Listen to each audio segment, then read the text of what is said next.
ba na makakuha ako dito sa Pinas? Oo naman. Siyempre, yeah. Imagine. Ay, yan pala. But we are fighting for our hardest to secure the best possible options for gun owners. So we don't want to just limit ourselves to caliber rounds. We want to get the best, pati rifles. Hindi, bago ang lahat, welcome, Doc Lawrence, no? Doc Lawrence. Okay, so dahil nandito na si Doc Lawrence, magpapaalam na po kami, tapos na po ang programa. Joke lang. Nagkukwentuhan lang kami. Actually, ang usapan talaga natin is 10 o'clock. Kaso, sabi ko, wala nakita lang. Sabi ko, kwentuhan na lang. Para mabasa na rin natin yung comments, maibawas na mamaya pag nag-start na tayo. Kasi ang daming, a lot of people really feel and want to say something. Yeah. So, yeah. Tuloy mo na muna yung basa, Charles, para sige, start na tayo formally. Chrissy Log, ayan, disposable plastic knives na lang. I really hate using plastic knives dahil napakahirap niyang gamitin. But yeah, siguro ganun tayo. Parang buong Pilipinas. Nagkasa mapakit ko yung maliit na bag ko. So I think yun na nangyayari sa Pilipinas. I think we will become an airline. Diba? Parang nakasakay sa aeroplano. Anything that's potentially dangerous, take it away. So anything can be deadly weapon. Tama, Kevin. Tama yan. Nakala ko si Sir Jason Wakisashi yan.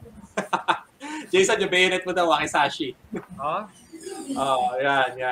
Bayonet. Bayonet. So, parang papalitan na ng polymer yung cartridge case. Ayan, palitan na daw ng polymer yung cartridge case.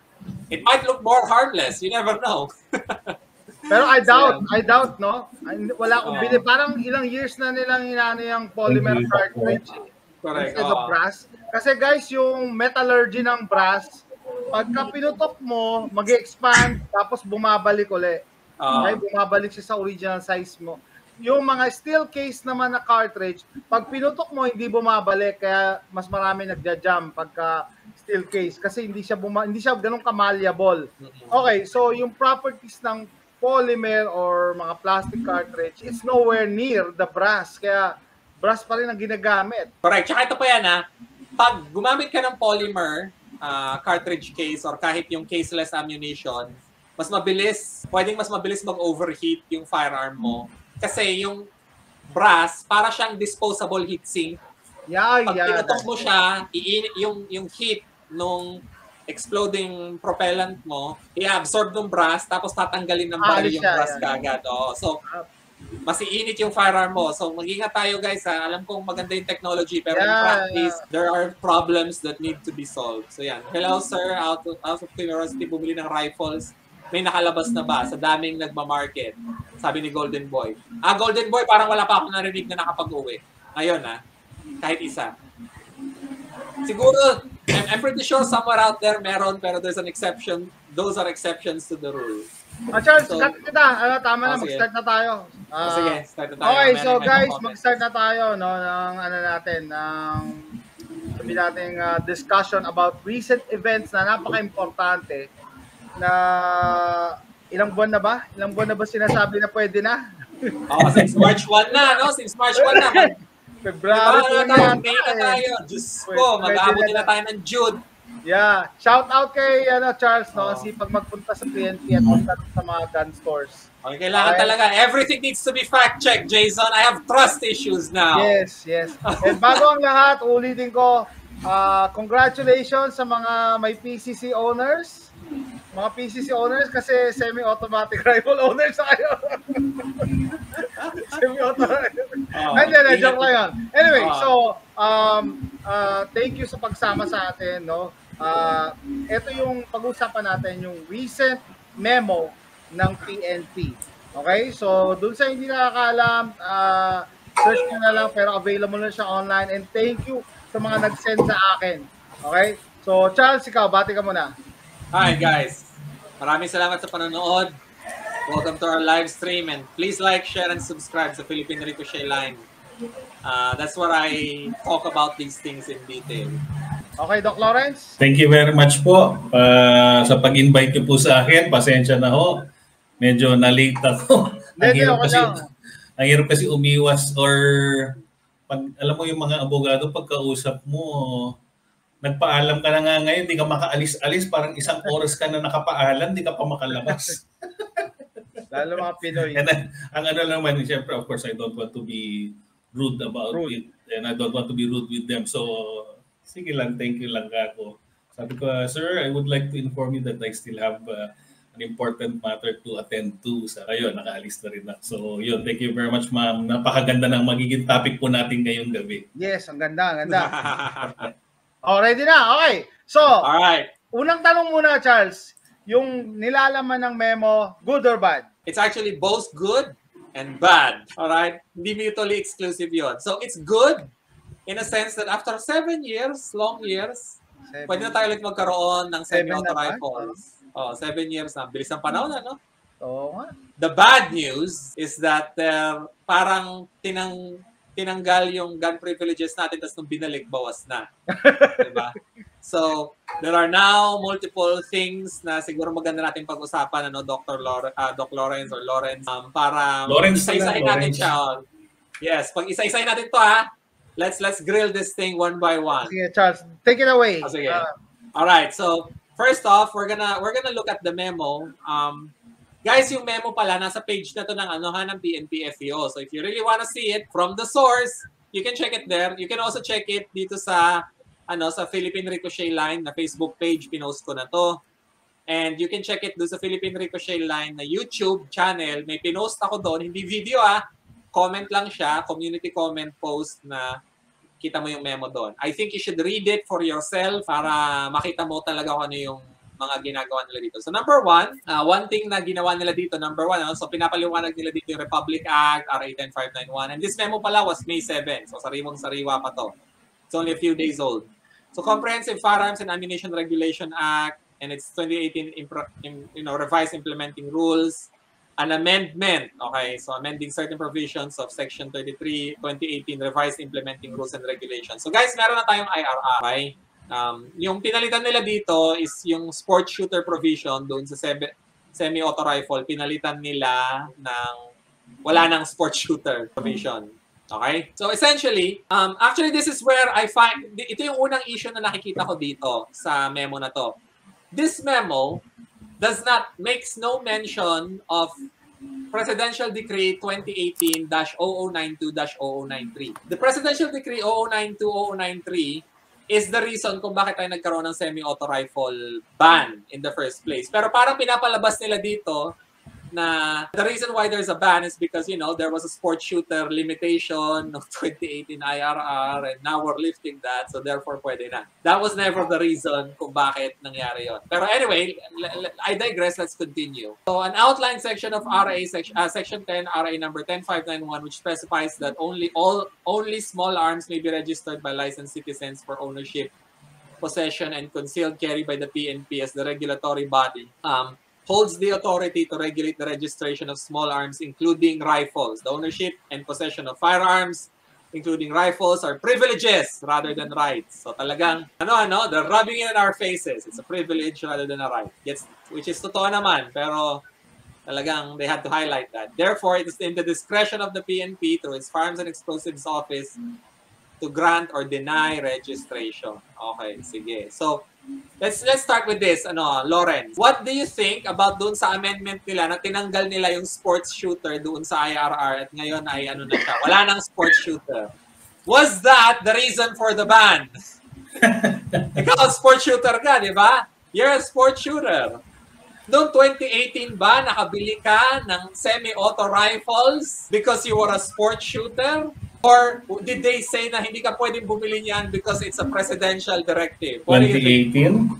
Well, doon muna sa question na what do I think about doon sa pagtanggal sa sport shooter. Actually, if you would look at the amendment of 2024, deleting the phrase sport shooter, you're just restoring it to the 2013 provision of the IRR. Kasi any citizen can buy that.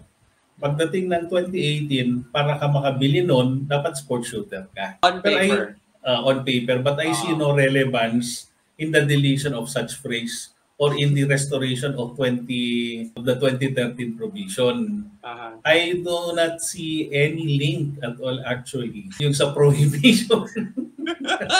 Kasi exactly, from the start, what kung sport shooter ka?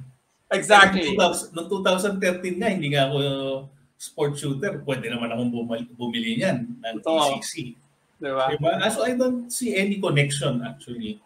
Exactly. Pag-delete ng phrase na yun. That's true. And to add to that, hindi pa ako nakakita ng tao na pumunta sa gun store, oy, gusto kong bumili ng 5.56 rifle, and then sinabi nila, ay, hindi ka pwede bumili ng 5.56 rifle kasi hindi ka sport shooter. Yes. I've never seen that. If you went to a gun store since the ban up till May 6, and sinabi mo, actually hanggang ngayon, hindi pa nalilift yung ban because of the bureaucratic process. Pero if you went there and you said, oy, gusto ko ng 5.56 rifle, they wouldn't tell you that hindi ka pwede bumili niyan because you're not a sport shooter. They would tell you na hindi ka pwede bumili niyan because there's an executive order or a presidential decree na nagsasabing hindi ka pwede bumili niyan. At si Duterte yung may gawa nun. That's what they would tell you. Never heard of a gun store say, ay, hindi ka pwede bumili niyan because you're not a sport shooter. Yes. Tama ba, Lawrence? Okay. Pangalawa, kung titignan mo at papanoorin mo yung mga video interviews or statement ni President Duterte, you would notice that what he banned are the ammunition. He never mentioned about the guns. Even if you look into the memo of the presidential management staff, it is very clear in the memo what has been banned are the ammunition. Pagdating sa PNP, hindi ako nakakita ng order nila, pero naalala ko na lang, sinabi na lang nila na banned firearms and ammunition. So, where is the missing link? What connects the missing link between the statement of the President then and the PMS then to the point na nakarating sa PNP? Bakit naging dalawa na ang ban? Very good point, Lawrence. Totoo yan. Nasa documents yan. Nasa documents yan. He posted all of these things. So, that's a very good point, actually. It was banned, the bullets were banned, but the interpretation was, we banned them all. Yeah, di ba yung mga gun stores mismo, they refuse to sell 5.56 rifles, not just ammo. Yeah, oo. Kasi yun ang interpretation nila. Yung interpretation actually ng PNP. Ng PNP. PNP. Because from the presidential management staff, ammo, only. Pagdating sa ammo only, tapos pagdating sa PNP, lahat na. Pati firearm, di ba? Correct. And by the way, may nag-comment kasi dito na si Headshot Magnet, kinoment niya dito, si Gunless Society of the Philippines, alam nila yung Second Amendment, pero hindi nila alam kung ano ang purpose. Okay, Headshot Magnet, ganito ha. Yan si Gunless Society, in-invite na natin ng live stream dito sa sa channel. Hindi sila nag-reply. Interesting how they can reply to all of the media, but they don't want to reply to us. Ay, maganda yung comment niya, ni Manfred. Ito yung kasama to sa pinag-uusapan natin eh. Walang permanent rules and regulation ng PNP. FEO tungkol sa armas. Pag may bagong upong PNP chief, may dala-dala itong mga bagong batas tungkol sa armas. That is true. Kaya, di ba, ano yung course of action na maganda? Hintayin natin magpalit ulit. Parang gano'n. That's actually a valid strategy. Valid strategy yun eh. So anyway, balik tayo dito sa dito sa memo. So number 3 na tayo. So to address public concerns regarding potential misuse of rifles, I don't even know how we can have a potential misuse of rifles. We banned them for so long, diba? So anyway, pero potential misuse of rifles, the following regulation and control measures are hereby prescribed. A. The ownership, possession, and carrying of rifles are privileges granted to licensed citizens subject to revocation or cancellation of licenses, registrations, and or permits at any time if valid reasons or grounds exist. Which is tama naman for all firearms, not just rifles. We've been dealing with that for so long. So licensed citizens are allowed to register only one rifle. Yan. With a caliber not exceeding 762mm. Hindi nila sinabi kung anong type na 762mm. They just say, baka nga Tokarev to eh. So, 762mm with barrel length of 16 inches or 415mm except for those who had already processed rifles prior to the implementation of the 2024 amendment to the revised IRR. So what do you think about this, Dr. Lawrence? What do you think about this, Lawrence? May nag-question na 16 inches. Yun na yung maximum, di ba? Yun ang maximum. So, yes, not more than a word. Not more than 16. So, pwede ka bumili ng 14, 11, 10. It's up to you. Okay. So what do you think about this, Lawrence? Meron ba tayong provision sa RA 10591 na nag-introduce ng barrel length restrictions dito sa atin? Because by this logic, pati PCC na may mahahabang barrel, pag ginawa nilang rifle yung classification yan, which we've heard rumors na may mga nangyari ng ganon, snipe, na yan? Banned na yan. So, paano yan, Lawrence? First comment po na, before I answer that, Nakalagay rito sa provision number 3, to address public concern regarding potential misuse of rifles. That alone, I observed na no person in his right mind, again, to repeat, from the previous programs that we had, no person in his right mind would register his rifle, his handgun, or his revolver, or pistol, or his shotgun and misuse it. Very good point. I mean, binigyan kayo ng na binigyan ka, pero ang nagfo-focus sila dun sa pangit na aspect agad. Oy, misuse natin. Doon tayo mag-concentrate. Kasi ang premise nito kabaliktaran ng batas Under the law, you are presumed to be innocent. Yes, exactly. Meron tayong presumption of regularity. Until proven guilty. But in this statement, parang sinasabi nila sa public to address public concerns. How do they know? Yes. Ang presumption dito kagad, pag bumili ka ng rifle, you will use it in hold-upping a bank. Yeah. Or you will misuse it in good point. In any way. So lalabas kagad nito, you're not a lawful citizen. Isn't that an oxymoron? Yun nga, nagpalisensya ka ng baril, di ba? Hey, let's go through the process of getting an LTAP, FA registration, even a PTC FOR, and then let's rob a bank with this. Yes. Diba? Wow. Misnomer na kagad yun. May oxymoron na kagad yun. Diba? In order to address public concern regarding potential misuse. So, it's a statement na lang. Parang you are already presumed guilty until proven otherwise. Exactly. It's like they're slowly demonizing rifle owners Yes. Diba? It's like they're slowly making us the bad guys. Sabi nga ng isang senador, gusto mo yung katabi mo, yung kapitbahay mo, may ganyang baril. They're doing it. Yun nga, they're doing it slowly, diba? And I can't wait for the media to catch up with this. And then they're gonna blow it up. So, very good point there, Lawrence, na ganyan nga talaga yan. But what about the barrel length restrictions? Diba? Dito muna sa letter B. Sige. Sabi rito, licensed citizens are allowed to register only one rifle with a caliber not exceeding 7.62. Okay. With a barrel length of 16 inches or 415 millimeter, except for those who already possess rifles prior to the implementation of 2024 Amendment to the RI. Well, number one, under the law, there is no restriction regarding barrel length. Tandaan yan. Correct. Under the law, Oo. So, in this memo, well, ano siyang restriction? Ibig bang sabihin nito? Another thing, before we go further, this is FEOC, ano ba to? FEO something memorandum to Acting Chief FEO from Chief PNP, subject regulation, control and measure on the I just want to comment about this entire memo. In any jurisdiction, when you say memorandum, it is a document which is used within the organization. Memo, Okay. In other words, internal lang. Yeah. Okay. Ang tanong, yung sa outside of the organization ba, applicable ba tong memong to? Yung memo namin sa Senate o memo sa House of Representatives, affected ba yung sa labas? Pwede yung mag-i-apply sa kanya?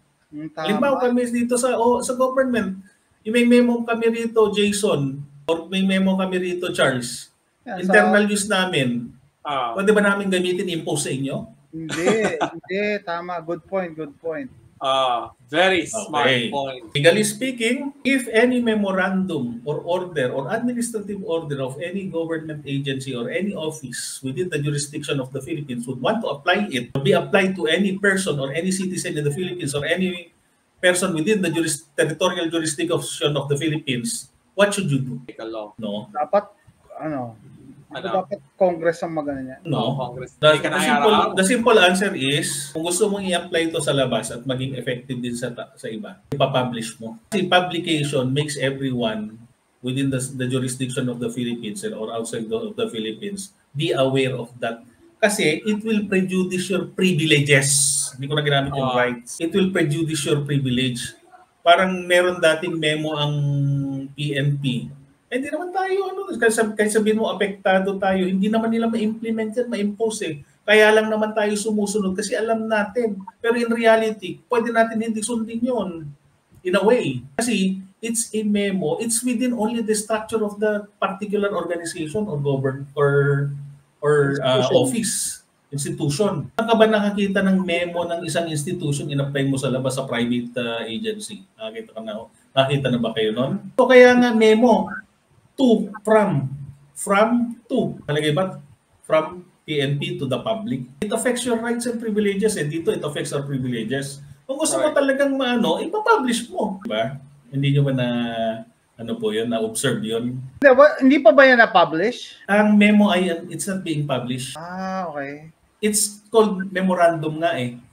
From one hierarchy to the lower hierarchy or from lower hierarchy to the other. It's an internal thing. A memorandum is an internal thing. Even kahit na anong office o kahit na anong private agency thing na pag nag-memorandum ka, apektado lang yung inutusan mo. Ito, parang nga sinasabi rito, ako si Chief PNP, sinasabi ko sa iyo, Acting Chief FEO, ito ang guidelines natin.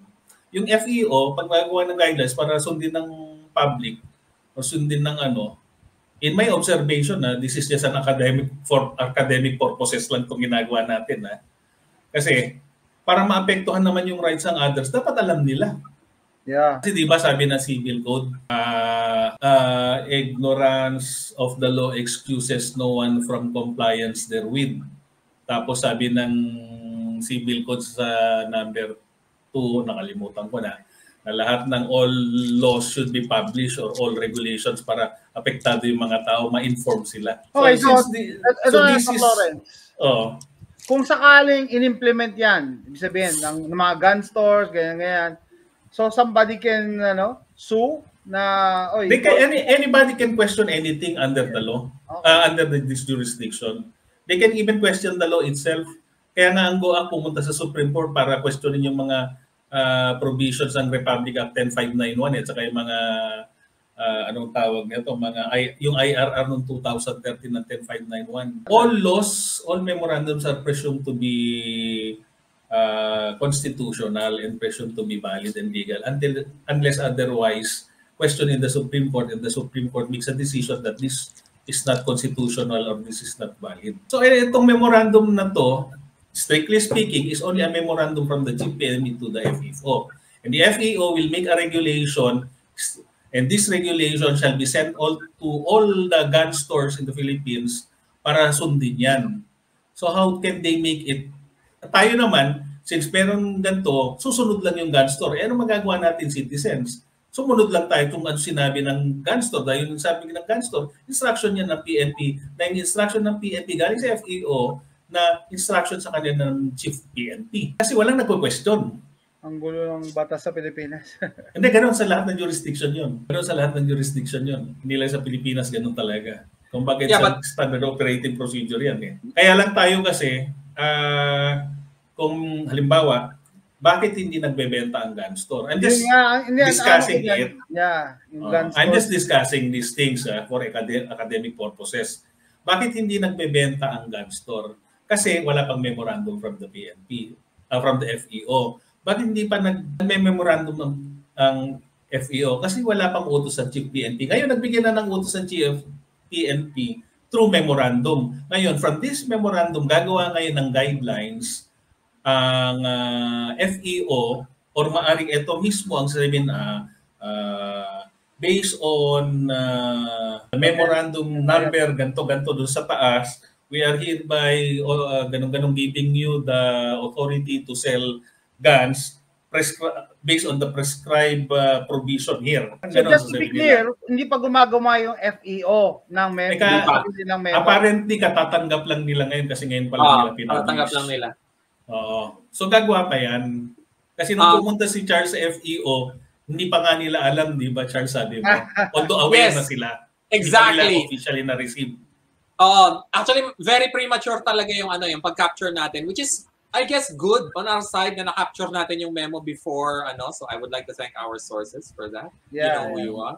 Pero, it was so fresh and so new that hindi pa nakakascade sa buong organization. It takes time kasi to do that, ba? Ganyan talaga ang government, sorry to say. Ganyan talaga ang government. It's to be expected, guys. That's what happens with bureaucracy and red tape. It's not that hindi nila ginagawa yung trabaho nila, pero it just takes time talaga para mag-cascade yung ganitong information. Oo. But let us just be clear kasi ako taga-gobyerno ako eh. Alam mo sa government, dapat maging strict ka sa lahat ng bagay. Hindi porte meron na nakalagay sabi ng gantong agency nasa taas, although aware ka na, hindi mo kagad-agad yan. Until and unless meron kang official copy nun, received by your agency or by your office or by your service or by your division, wala ka pang pwedeng i-implement, although meron ka ng kopya na tinext lang sa'yo, pinasa sa Viber, that is not official. So similarly, everything must be official and legal. Yeah, and so similarly in this case, wala pang kopya ang gun store. Yun ang sasabihin ko. Information. Wala pang kopya. Hindi pa sila pwede mag-action. Confirmed yan. We actually, confirmed. When guys, nung nakita natin itong memo na to, in-announce ko to sa Facebook, the next thing that we had, kasi gabi na yun eh, the first thing that we had to do was to fact check it the next day, which we did. So pumunta tayo sa maraming gun store, all of them confirmed na hindi pa namin natanggap yung memo sa PNP FAO, therefore we still can't sell units that we can release. Okay, pwede ka na nilang betahan, hindi pa nila ma-release yun. Ito naman si PNP FAO, pinuntahan din natin sa Camp Crame, sa one-stop shop. And sinabi nila na they acknowledge that the memo naman is, legit naman, mukha namang legit, pero hindi pa nila officially na natatanggap. So magmumukha na naman tayo kontrabida niyan, Charles. Okay. Magmumukha kontrabida kasi sabi mo hindi pa pwede. Ayaw mo lang eh. Ayaw mo lang magkaroon kami. May sabi ng ganyan eh. Pero good news to sa atin. We just have to follow the process. Exactly. We just have to follow the process kasi hindi naman ura-urada yan in a government agency. Ito nga, mabilis nga eh. Kasi kalalabas lang ng May 7, ngayon nasa FEO na. Anong araw na? May 10, di ba? Or May 11. Nasa Facebook na nila.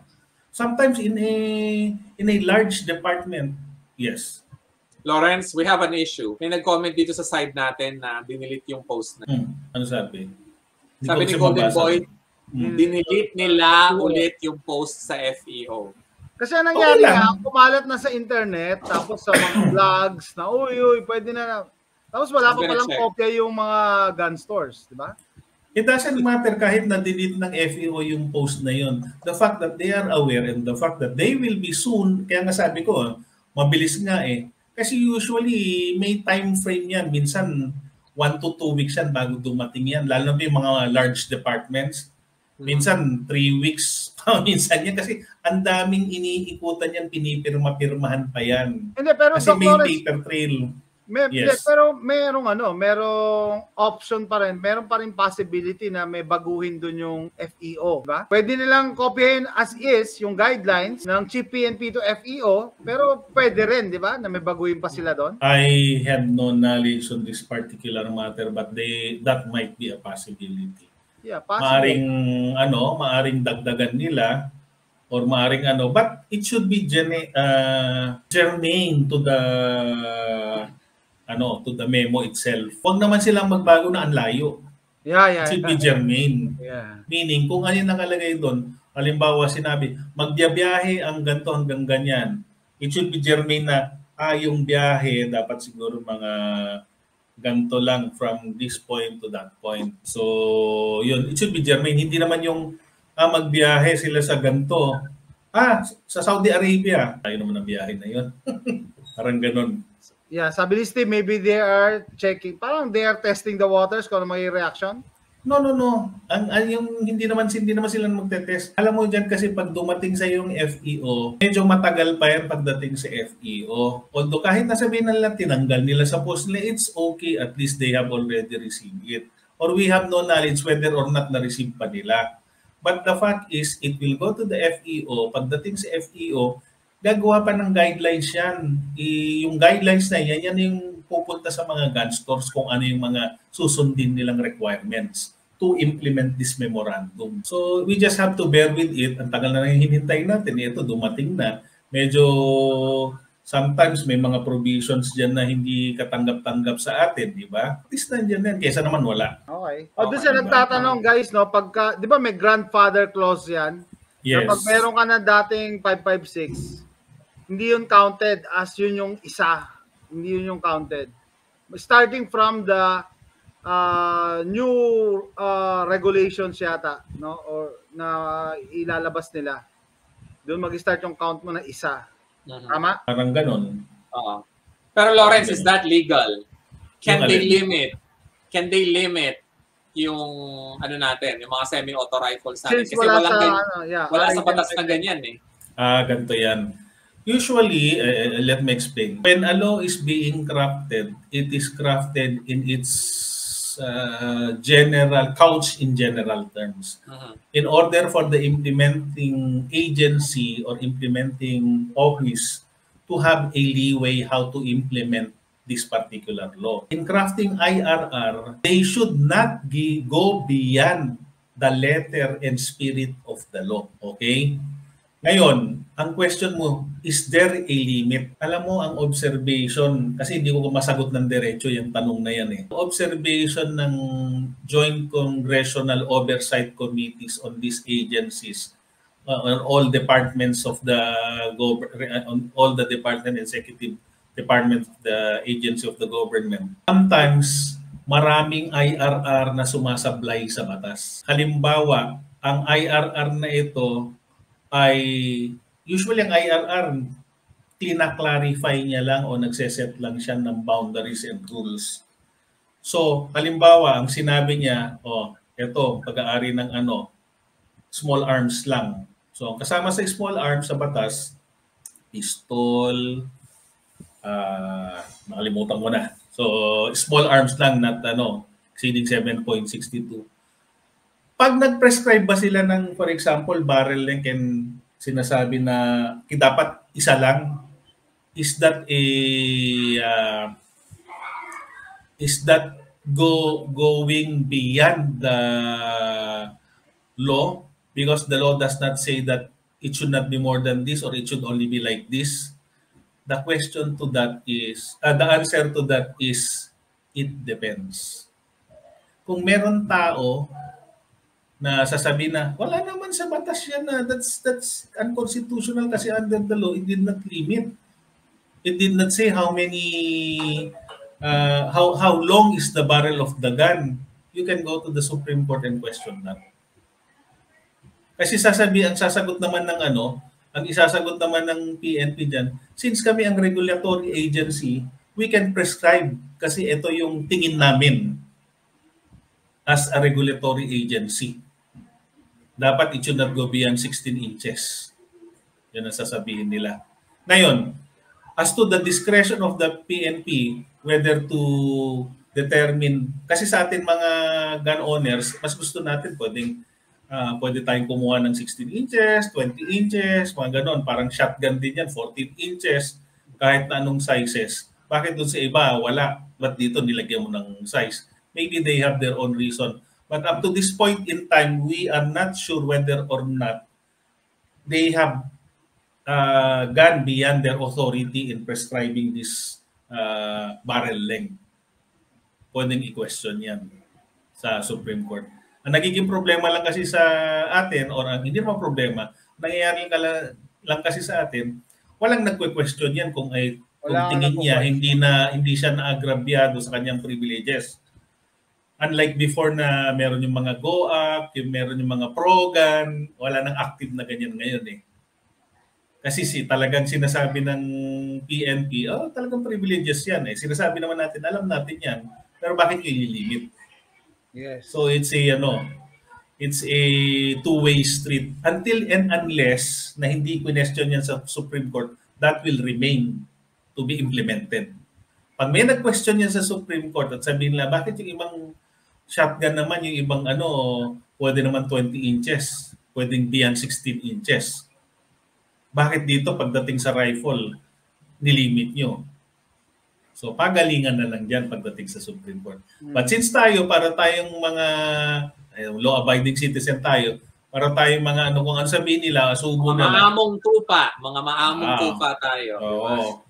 Sumusunod naman tayo sa ganyan. So, depende na kung sinong magmalakas ang loob at kung sinong may pera na pwedeng mag-question yan. If you're not satisfied with that particular provision of that memorandum and that will be implemented to us, sunod lang tayo, wala tayong magagawa eh. That's how it is. Until and unless no one questions it, it will remain that way. I have another question here. Bakit 16 inches? What is the scientific basis that led the PNP, chief of PNP, to say na 16 inches yon? Are criminals using long-barreled rifles dito sa Pilipinas? Wala. That we cannot answer. Dapat, alam mo yung mga questions na ito talaga sa totoo lang, the only thing that we can answer is in a very academic way is the legalities. But as to the reason why that particular memorandum was crafted that way, bakit 16 inches, bakit isa lang, the reason behind that should be discussed by a PNP personnel. Yeah, exactly. Kasi ang tanong ko din dito, Lawrence, are we a state that belongs to the United States, di ba? Is the Philippines a colony of the United States? Kasi itong 16 inches na to, meron dito sa US eh. Yes. Di ba? SBR. Oh, yeah, exactly. These are SBR rules from the United States. ATF particularly. Under ATF, di ba? Bakit is the Philippines a state that belongs to the United States? Why are we setting laws like this na hindi naman, what's the scientific basis of a 16 actually, inches? Diba? Well, to answer that, actually that's true. I'm also aware of that SBR thing and ATF thing. Alam mo bakit may SBR tayo rules tayo sa Pilipinas? Alam mo kasi, since these are unique to us. Actually, baliktad nga sa atin eh. Baliktad sa atin eh. Sa atin, mas pabor yung maiksi. Sa US, mas pabor yung mahaba. Yes. Baliktad. Diba? Oo. Actually, ganito yan. Tayo naman, it's a known fact naman na more often than not, almost lahat sa US ay ginagaya natin. Tinetailor fit lang natin sa Philippine situation. So, tingin ko, in this case, doon nila naisip nila na wag natin bigyan sila talaga ng rifle, bigyan na natin sila ng SBR. Puro tayo SBR. Rifle siguro mas maganda yon sa Philippine setting. So, exactly. Probably, actually, yun ang unang pumasok sa isip ko. Buti na lang binanggit nyo, pero yun nga, the thing is, we cannot surmise, we cannot guess kung ano yung reason kung bakit ganyan na nakasulat dyan. Kasi to know the correct interpretation of that memorandum, we have to basically invite any personnel, and not just any personnel, a personnel from the Philippine National Police who was one of those people who assisted and crafted this particular memorandum. Yan ang tanong ko sana, pwede ba lang maghingi ng clarification or explanation sa PNP? Oo, mabait naman yung mga taga-PNP. Okay. Walang problema doon mga kaibigan natin yan. Kasi may nag-comment dito, si Tuldok89. Actually, maganda to nabanggit niya. Very timely yung comment mo, Tuldok89. Ginaya nila yung restriction ng National Firearms Act ng USA, 16 inches, minimum length ng legal rifle. Itong sinasabi ni Tuldok89, this is the 1936 National Firearms Act ng USA when they restricted yung mga SBRs. Except sa kanila, nag-a-apply nga yung barrel restriction pati sa shotgun. Eh. Sa atin, hindi, di ba? Sa rifle lang kayo.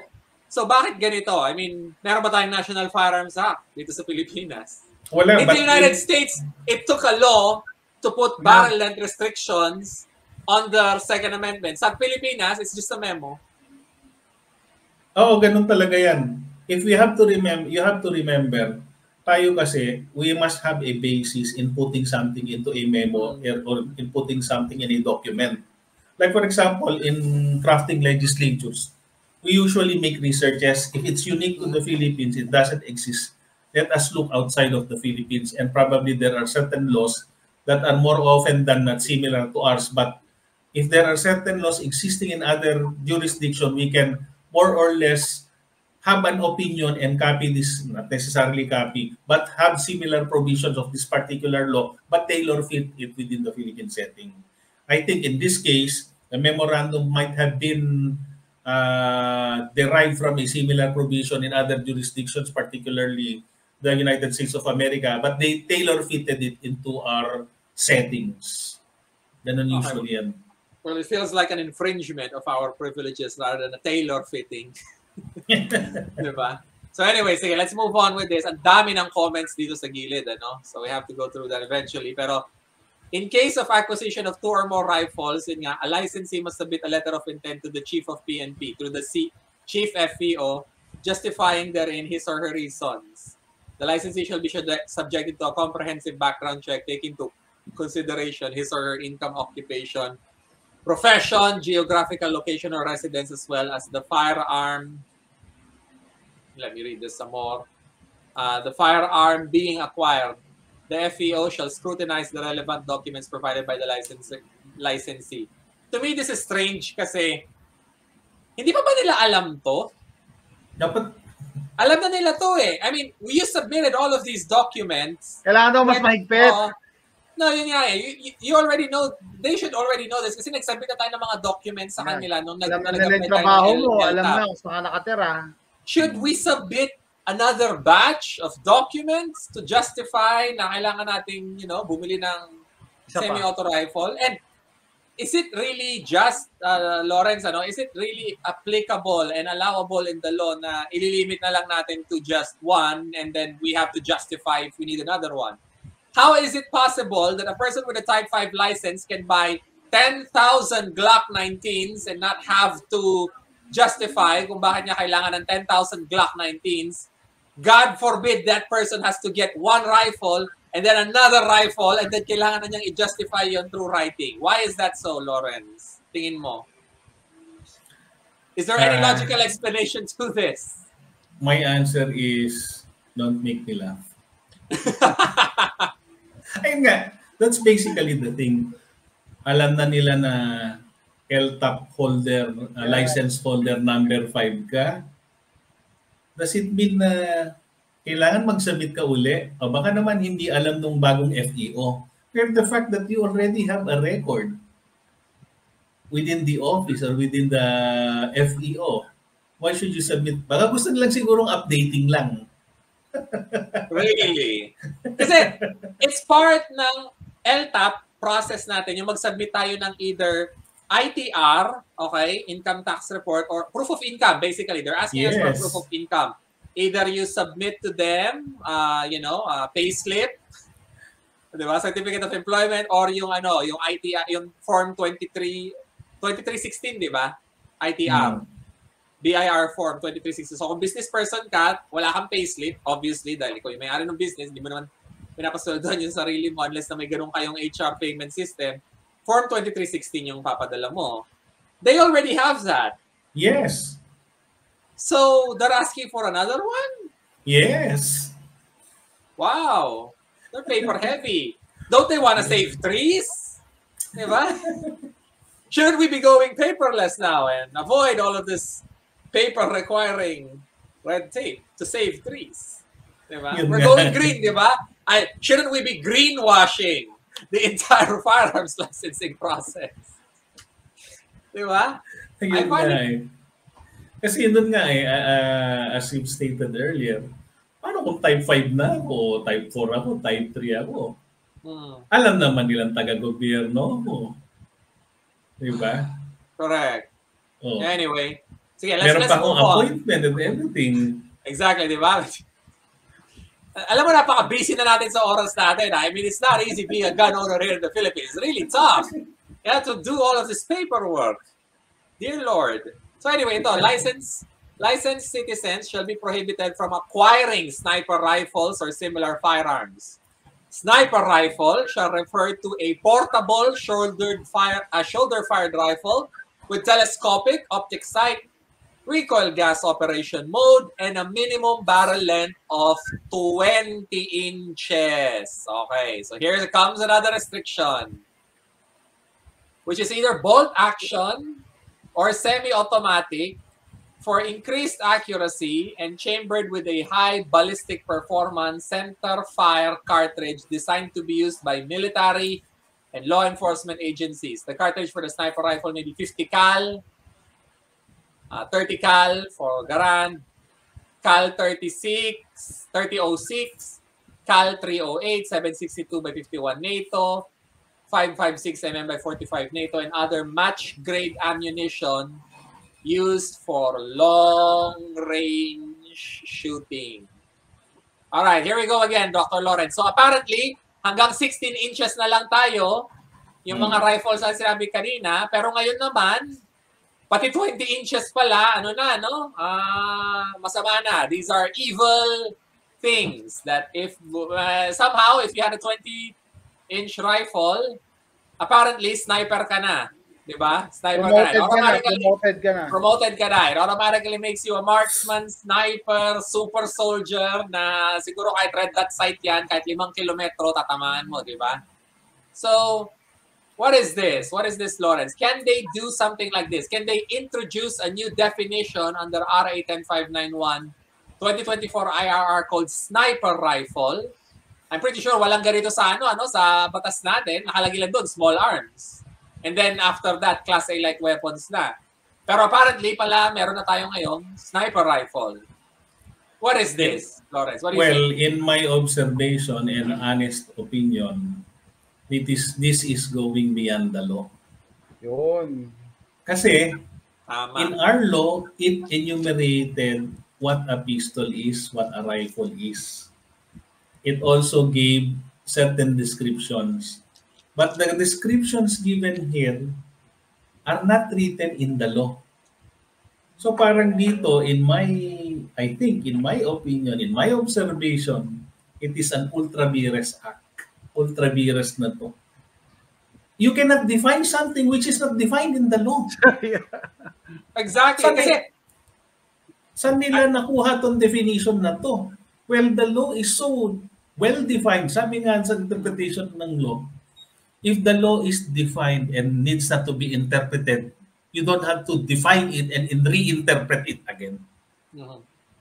Wala nitong gantong sa law eh. So, in my observation, they went beyond the definition of the law. Or they went beyond the law itself. Ang translation ko dyan, kabalbalan lang. Kabalbalan. Yun nga, parang kalokohan na to. Kasi lokohan. Ako, Lawrence, here's my point being an engineer, I want to see the scientific basis of this. Bakit nila binana sniper rifles? Do we have a sniper assassination epidemic here in the Philippines? May magandang point dito si Ace Motoventure. Ganyan daw kasi kahaba dala ng mga riding in tandem. Are we having riding and tandem people, riding motorcycles and sniping people left and right habang umaandar ng 60 kilometers per hour sa mga eskinita ng Pilipinas? Do we have an epidemic like that? I haven't seen one, but nandito lang naman ako sa Cubao. I wouldn't really know. Baka nangyayari na pala yun sa Mandaluyong. Do we have sniper riding in tandems, Lawrence? Do we have that? Magagalit sa akin yung sasabihan ko nito, pero...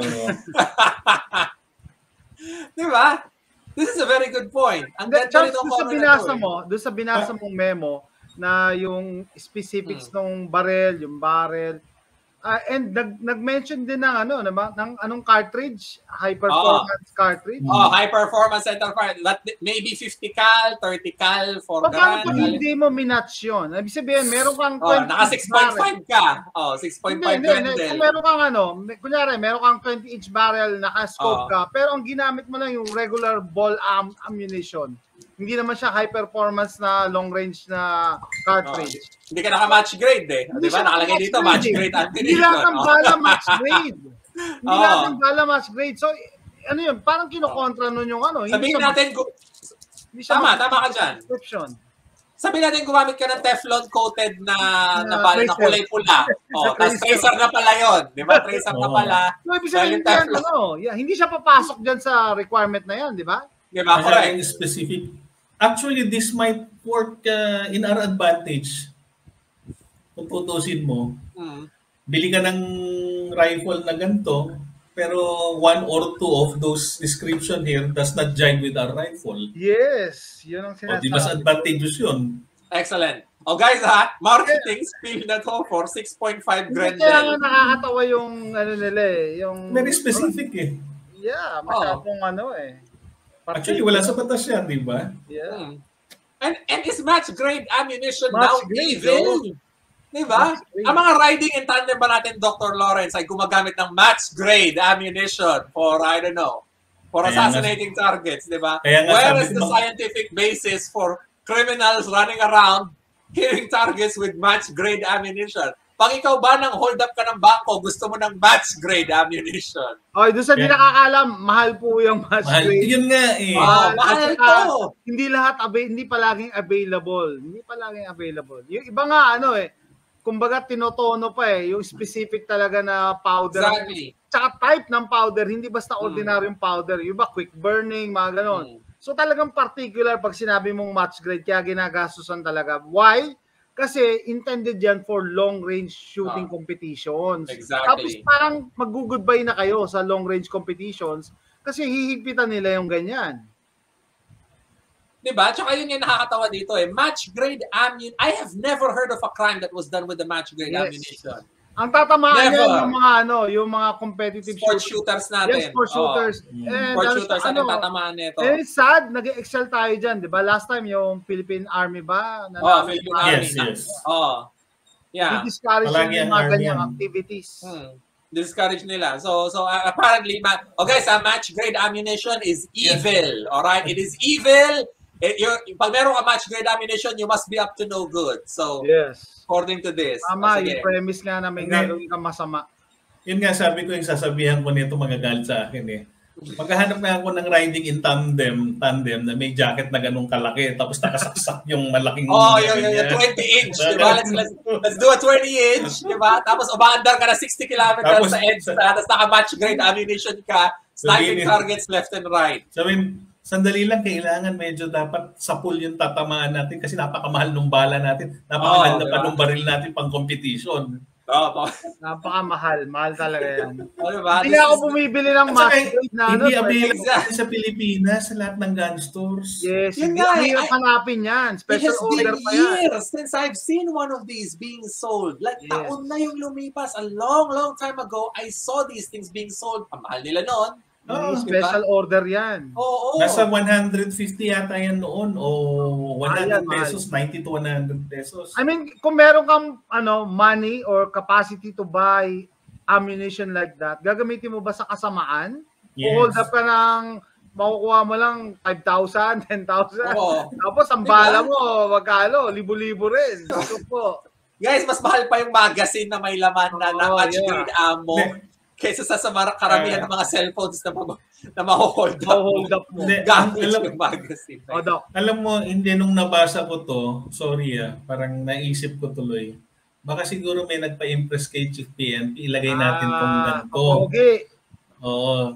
Tapos ipasok natin to. Nung nabasa ko to, sabi ko talagang ibang sniper to kasi unfamiliar to, talagang sa special occasion, special bullet, special gun, special specifications, di ba?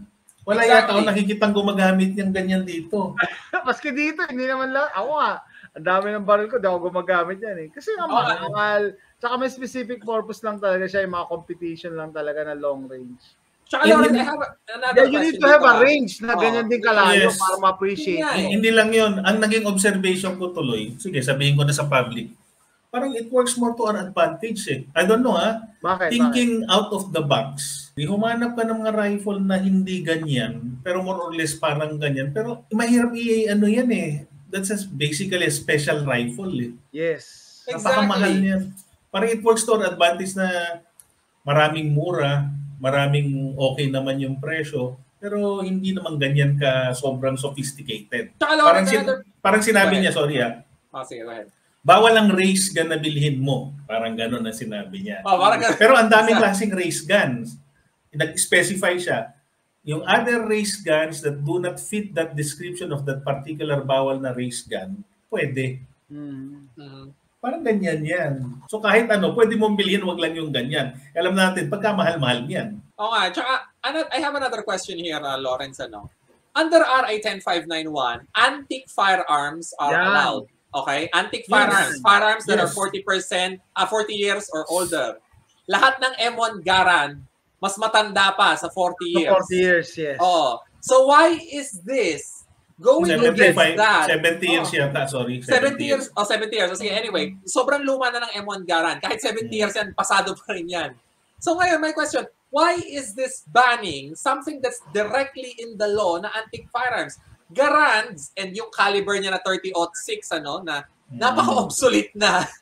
Binan pa natin, pinatulan natin yung napaka-antique na firearm at 30-06 cartridge na no longer in production, by the way, for military cartridges.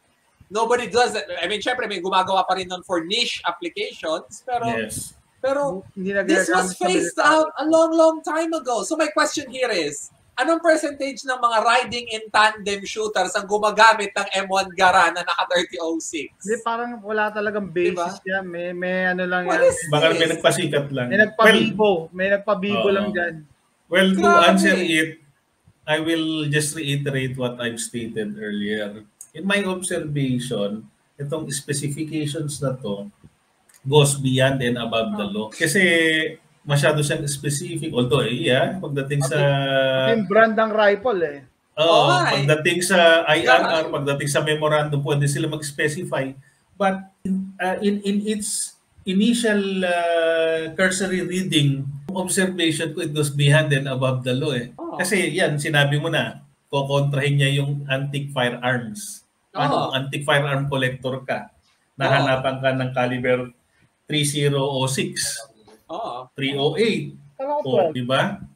Na ganung firearm. So, magko-conflict kayo yung parehong provision ng law. So, I think the observation is has gone beyond the limits of the law. Kahit daw PNP, walang ganyang baril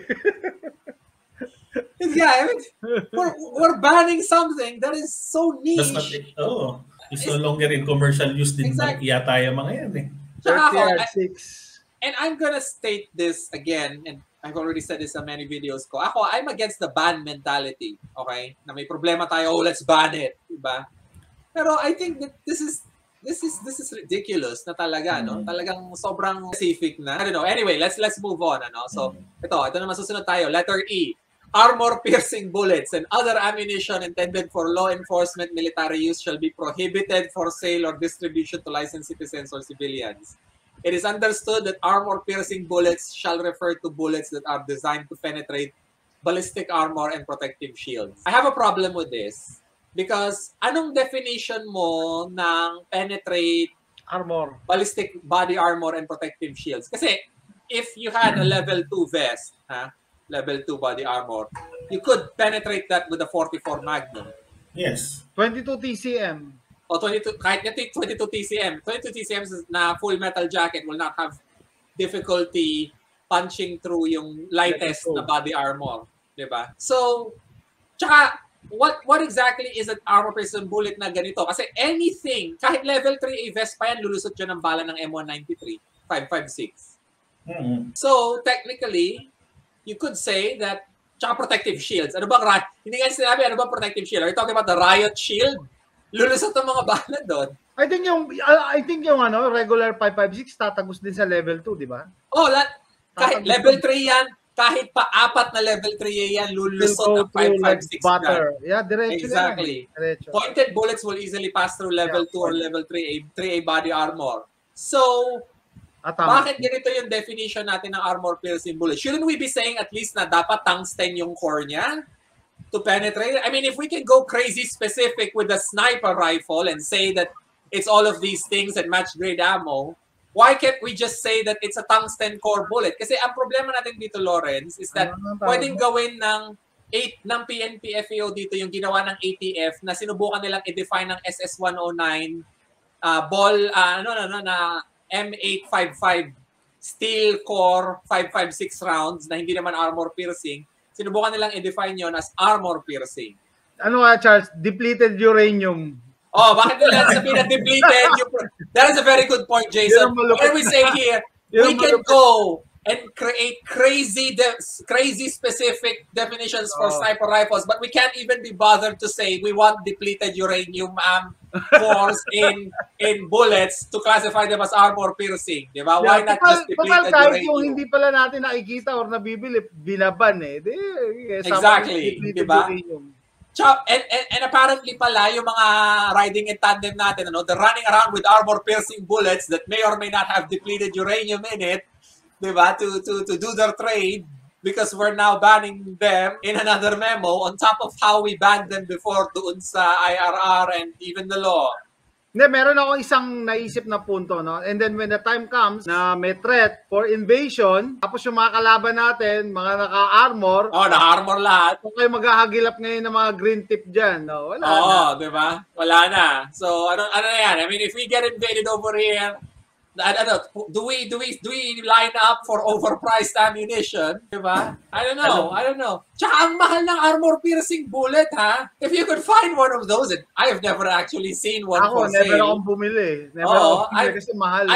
I've never seen one for sale. I mean, tapos puputok mo lang sa range, sa papel? Puputok mo lang? Like, seriously? Sample na naman na binaban tapos hindi naman natin ginagamit talaga. We are attacking or banning things that are so rare and strange that and expensive that depleted uranium sa red alert ko lang yung narinig. Parang anong percentage ba ng mga gun crimes sa Pilipinas ang ginagamitan ng depleted uranium na bala, di ba? Pero malupit yun. Alam niyo, sa totoo lang, nung nabasa ko to, reminiscent to nung 1991, 1992, 1993. Kasi first time gun owner ako nung 1991. Naalala ko yung mga uncle ko na nasa army, mga PC pa noon. Meron sila mga bala, mga typical na armor piercing daw. Tapos sabi ko, okay, sabi ko, punta ako sa labas, excited ako. Wala namang bawal na bala na ibenta noon eh. Basta, may mga armor piercing. Those were great times.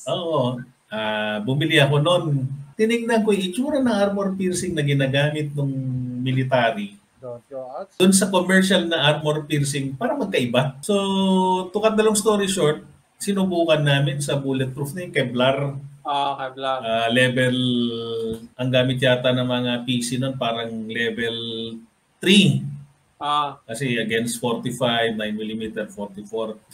Sinubukan namin yung binibenta nilang armor piercing. Awa ng Diyos, di naman tumagos. Baka naka-lipstick lang yan na Sabi ko pagka mahal-mahal ang bili. Tapos ginamit naman namin yung armor piercing na actually, US pa yun na hindi ko alam kung saan na-score ng mga uncle ko na ng mga nasa PC noon. Tumagos doon sa level 3. So, iba talaga yung parang nung nabasa ko to, connecting yung time na yun saka ngayon, wala pa akong nakitang tao na gumamit ng armor piercing. Yes. Unless kung bumili ka na gusto mo lang i-experiment. Yes. Pangalawa, yung sinasabi na yan, parang yung i-connect natin doon sa una, na sniper rifle na yan, parang sinasabi mo, iban na natin yung black powder.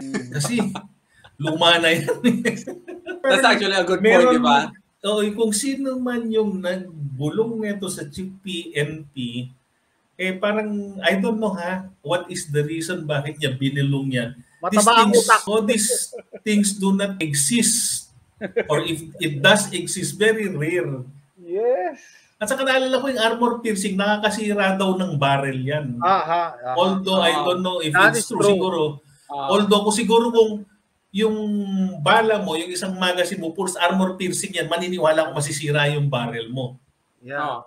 Pero kung gamitin mo once or twice lang, hindi naman siguro niya sisirain yung barrel mo. At saka saan gagamitin yan dito sa Pilipinas? Mag-ano ka ba? Mag-hold up ka ba ng tangke?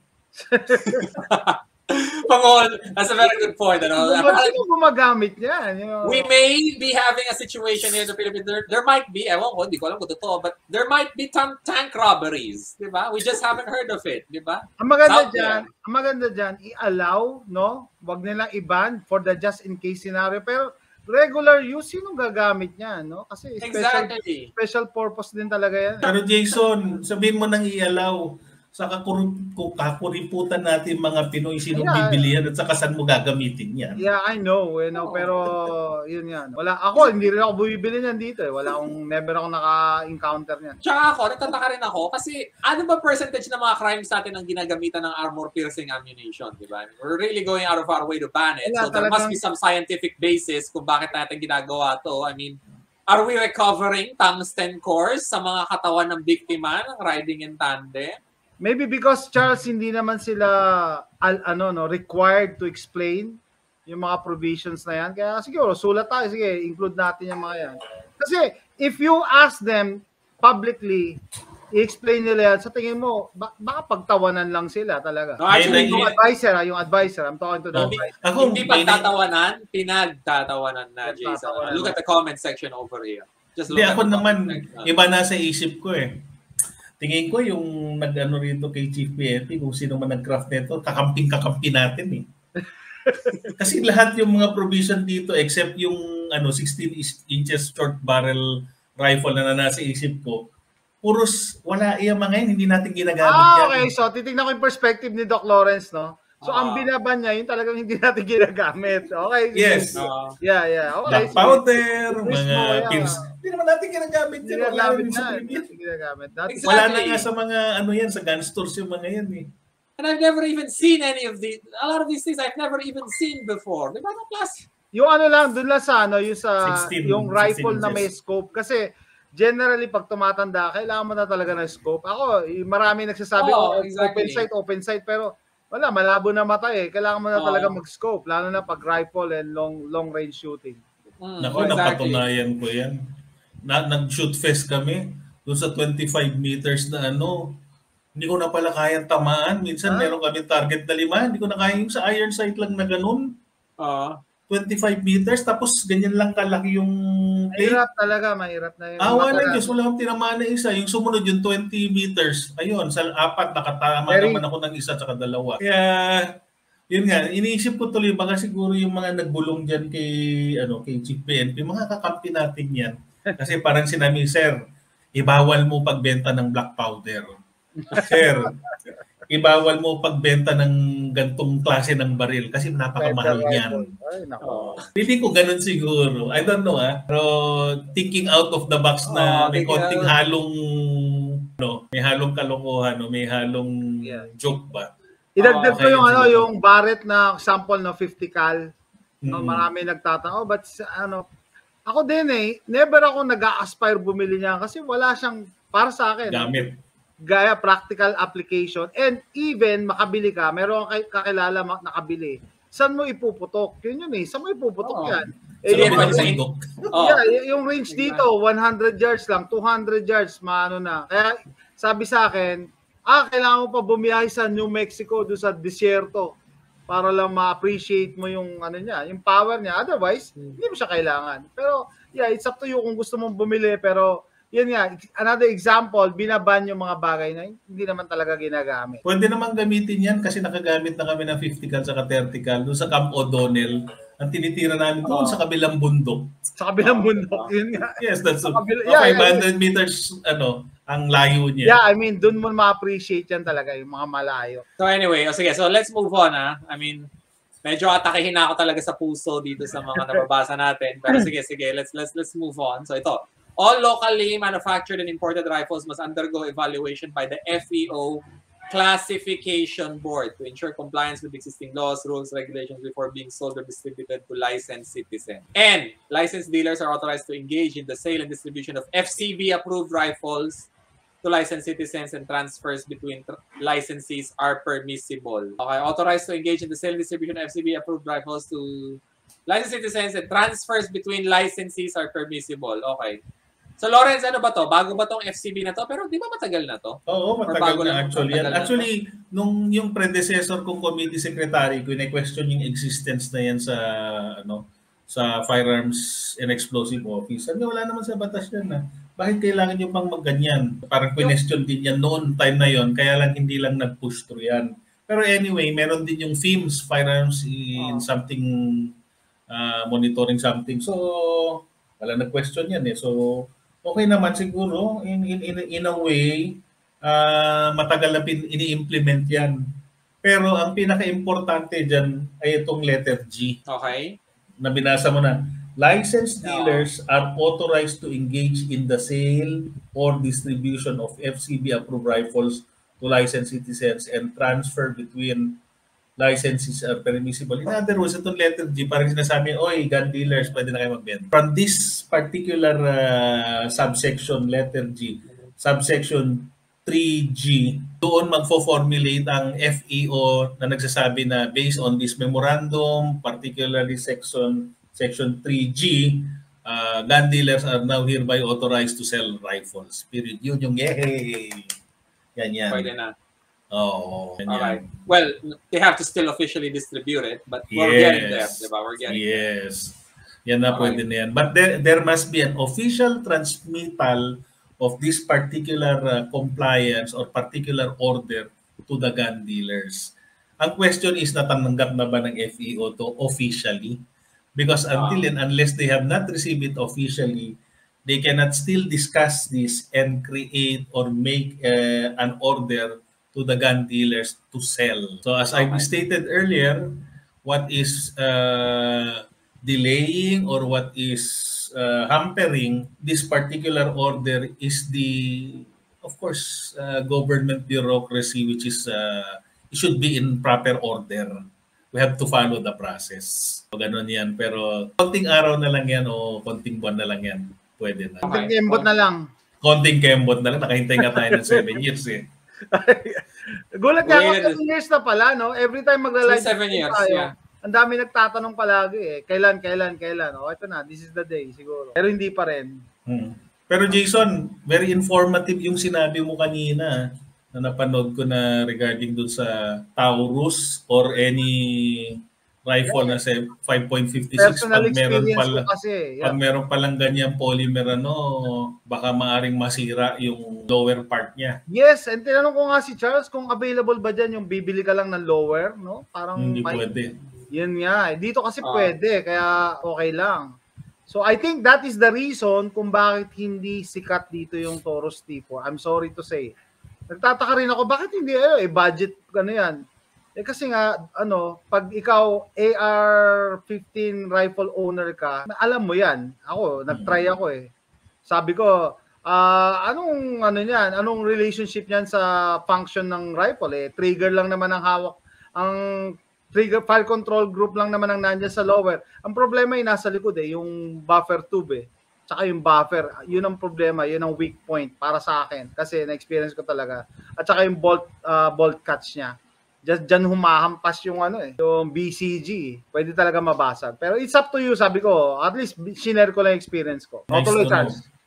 Charles. Hindi, ako kasi I'm not really considering yung Taurus T4 as my next rifle. Pero it's good to know na ganyan yung situation kasi for some reason, heavily marketed na ngayon sa Pilipinas. Hindi, pero na-research ko, Charles, dalawang type pala. Types yung Taurus T4. Isang aluminum, may isang polymer. Okay, lilinawin ko lang Kasi may nag-comment sa akin na, sir, service firearm daw ng military dyan sa Pilipinas or polymer. PNP.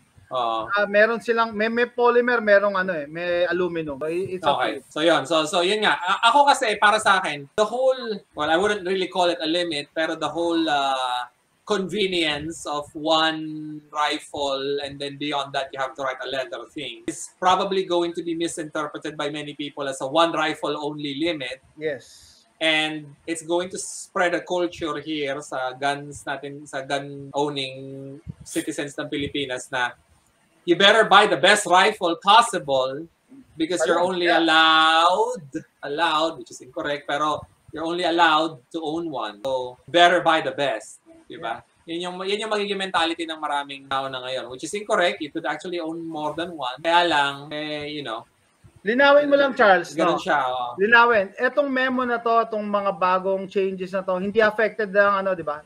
LEA, mga law enforcement, di ba? I don't know. Tama ba, Lawrence? Affected din? No. Dapat. It applies to all. Unless they would again issue another memo stating na hindi applicable sa Pero usually pag memong ganito, it applies to all regardless kung LEA ka or ordinary citizen ka. Good to know. At saka, kung babasahin mo tong memong to, in a nutshell, ganito lang yan eh. As a general rule, isang rifle lang ang pwede mong bilhin. Ang exception, kung qualified ka, pwedeng more than one. The question is, what are those qualifications? Kasi judgment, naman yan, discretionary yan on the part of the FEO or of the Chief PNP. Bakit nung time na nakaban ng 556, di ba yung mga LEA nakakabili? Yes, kaya nga, yan eh. Actually, discretionary. Okay, discretionary. Discretionary. Kasi, ang presumption diyan kasi law enforcers sila or military sila, pwede din silang gumamit nun. Kasi parang ang purpose nun, in case na meron ka rin parang sarili mo no time na yon. Kasi we have to remember that is their role, that is their job. So dapat meron sila, tools nila yan eh.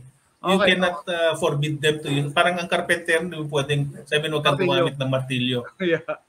Okay, so lilinawin natin. So applicable sa lahat pati mga law enforcement unless meron ka sigurong special permit or ng agency. Plus, eto, di ba hindi kasama yung mga 22 cal kasi specific sa caliber yung mga 22 caliber rifles. Hindi kasama, di ba? That would be the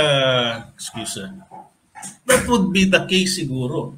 Kasi in-specify niya dyan eh. Kaya nga sinasabi ko nga mas sa atin yan na mas pabor reading the outside of the box thinking using the outside of the box thinking.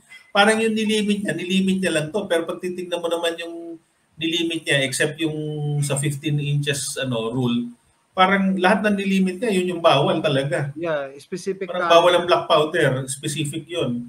Pero yun nga, as reading it, parang gano'n na nga. Baka pwede pa rin yung mga 22 na rifles 22. Na PCN, 22 na LR, 22 Magnum. And then eto lilinawin guys kung meron ka ng rifle ngayon, 'di ba? Grandfather 'yan, hindi yan counted as pag nag-start tong bagong memo, 'di ba? Wala rin naman nakalagay diyan siguro na Wala. Pag may rifle ka ngayon, bawal ka na. It's actually very ambiguous. Para nila gagawin. Yes, nasa style ng pag-implement na nila. Yun nga sinabi ko, paragraph 3, letter G, bibigyan na nila ng order ang mga licensed dealers or authorization na magbenta. But as to how they will sell it and what to sell, yun yung i-organize nila o gagawin nilang parang, I don't know what you call it, it's no longer a memorandum, siguro advisory or whatever. So, ganun siguro yung gagawin nila. Ifa-follow naman ng dealers yung mga yan. So, nandun na yung mga specifications ng nila, procedures and specifications na susundin naman ng dealers para hindi sila ma-technical. As to the question is, ang mga dealers ba pwede nang magtanggap ng down payment for this, notwithstanding the fact na hindi pa pwede silang mag-release ng mga rifles? Bawal ba yan o hindi? The answer to that is always, hindi pwedeng it depends The answer to that is always, pwede nang tumanggap ang mga dealers kahit di pa nalalabas tong Kaya lang, meron tayong tinatawag na caveat emptor, buyer beware. Pwede kang mag-down ngayon, after 3 years ma-implement to. So after 3 years po na makukuha yung rifle, pwede ganun. O kaya, ka ngayon, after 2 weeks, lumabas na pala nga, pwede na bigay nila sa iyo. Yung iba nga, ginagawa nga lang layaway program yan Habang naghihintay, bayad mo na 2,000, 5,000.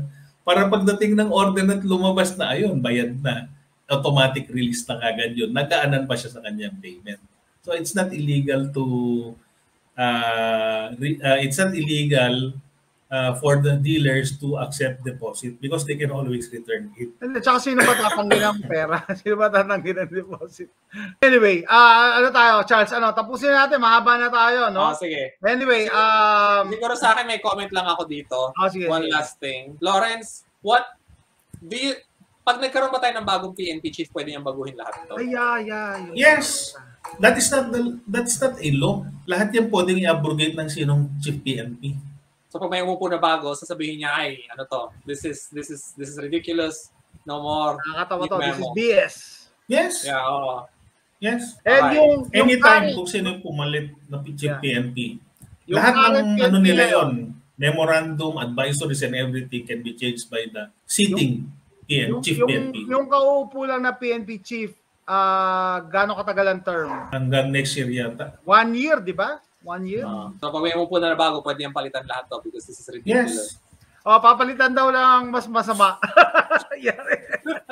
Mas malala. That's a very pessimistic way of looking at it. Joke lang. But yes, that can happen. Sorry, pero okay lang naman to sa tingin ko, except lang yun sa isang provision sa yung description sa short barrel. Kasi parang sabi ko, napakataba nga nung napaka-advance mag-isip nung... Advance nga mag-isip, tama. Parang bawal ang black powder, gano'n. Yun kaya, tsaka parang ang dating sa akin nito, parang yung mga binanya, para lang may masabing may binan. Mema. O para lang mema. It's like, I don't even know what kind of problems will banning these things address. Ang mga problema natin dito sa Pilipinas is yan, riding in tandem, di ba, yung mga NPA, di ba, tapos meron pa tayong yung mga BIFF. Kaya nga sabi ko, baka kakampi natin yun eh. Yun nga. Tapos, baka avid gun owner din yan eh. Ano yan? Avid gun enthusiast din yan. Abu Sayyaf. Ang mga Abu Sayyaf battalion, lahat naka-armor piercing na black tape. Are they running around with 20-inch sniper rifles? So I'm pretty sure yung marami sa kanila gumagamit ng homemade na firearms.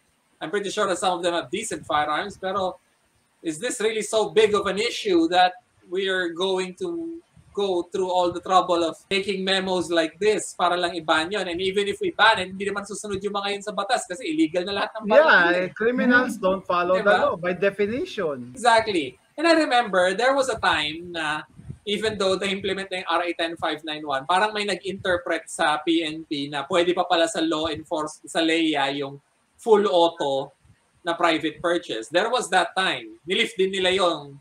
So naglagay sila ng ganong rule sa kanila. Tapos na-realize nila na yun, ako, problematiko, tinanggal din nila yung rule na yun. Pero that's ridiculous because parang they went against there was a law and then they interpreted the law to be that thing which the law prohibits. And they applied it to them for a while and then they lifted the ban.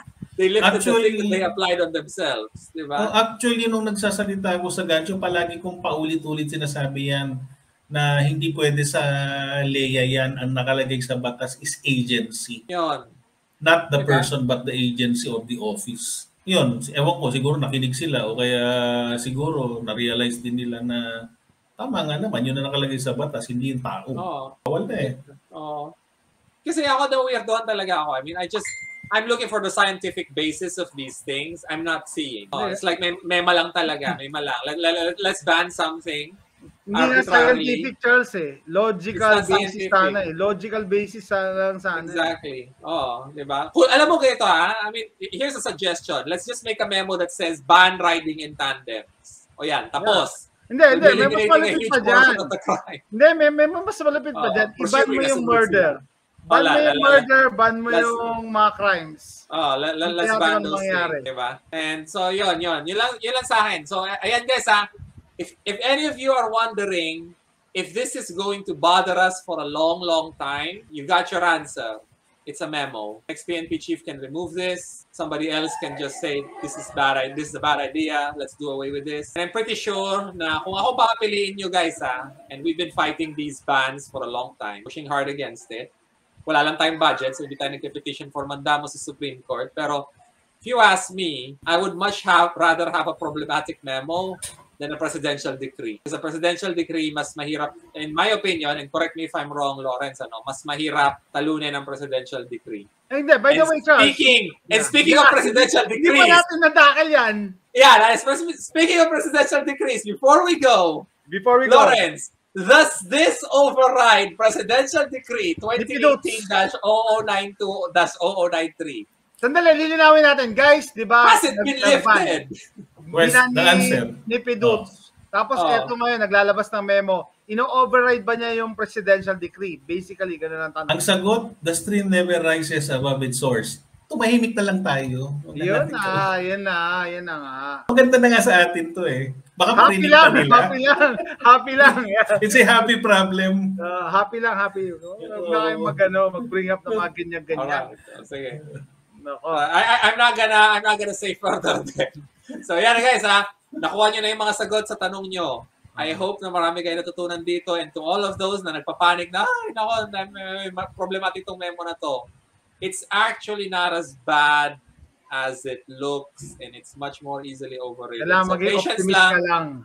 Patience lang tayo, guys. Let's stay positive. Let's keep pushing. We'll get somewhere. PD nga, na ano natin na solusyonan natin, di ba?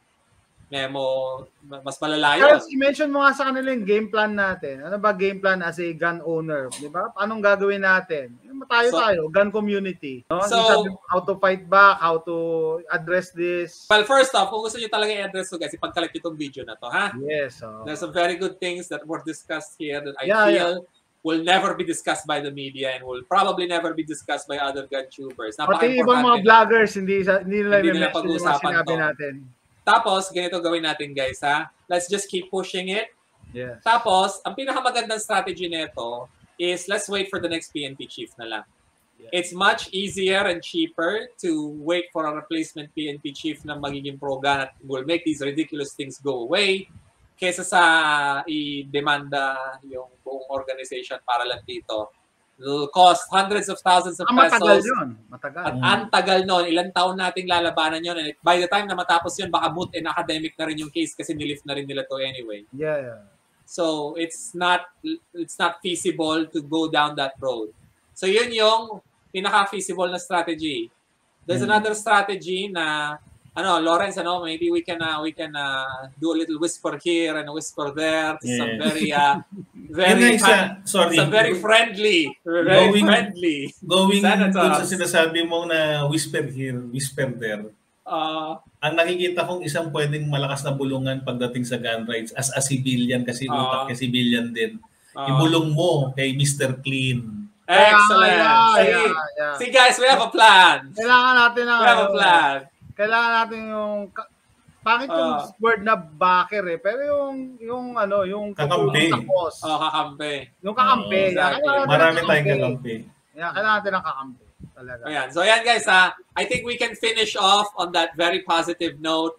And in the meantime, habang ginagawa natin lahat ng strategies na yon, yung 2 strategies na yon, let's buy some nice semi-auto rifles and support gun stores na tumutulong sa atin. Yeah, sabi ko, gawan mo ng video para ma-promote din yung mga gun stores na hindi nag-mark up ng price. Exactly. Kasi guys, alam nyo, right now, marami nagreklamo na nagmahal na yung mga gun stores. Ito sabi ko sa inyo guys, may mga gun stores na hindi nagtaas ng presyo. May mga hindi natin sila pwedeng banggitin sa live stream natin. Sabihin, hindi tayo nagpo-promote nagpo-promote. Pero may mga gun stores na yung presyo nila noong 2016, yun pa rin hanggang ngayon. They stuck to their principles. They're not taking advantage of gun owners na na-overhype na yung lifting. Hindi ka tulad ng iba dyan.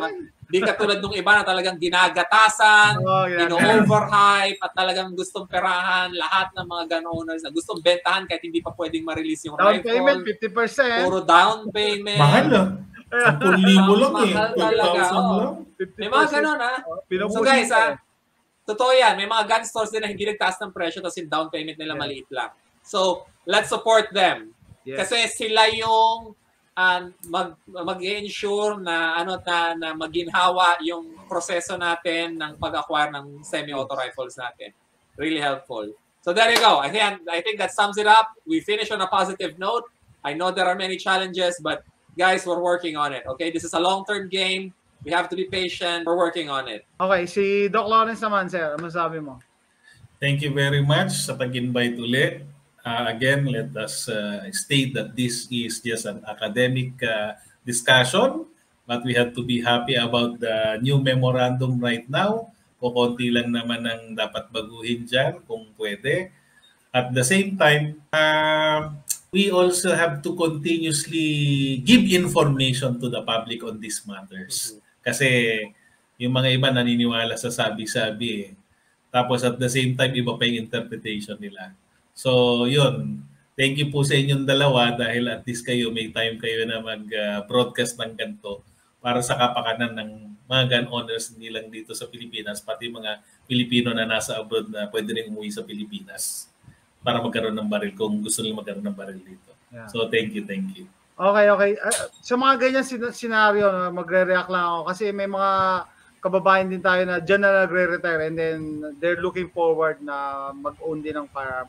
At quick question lang, proga na daw ba si Lacson? I don't know. Naging boss ko si Senator Lacson kasi ang belief niya, parang gunless society na ang baril sa bahay lang. Kasi ang paniniwala niya, mga pulis, kaya nilang anuhin sa, they can take care of the crime. Yeah. Yes.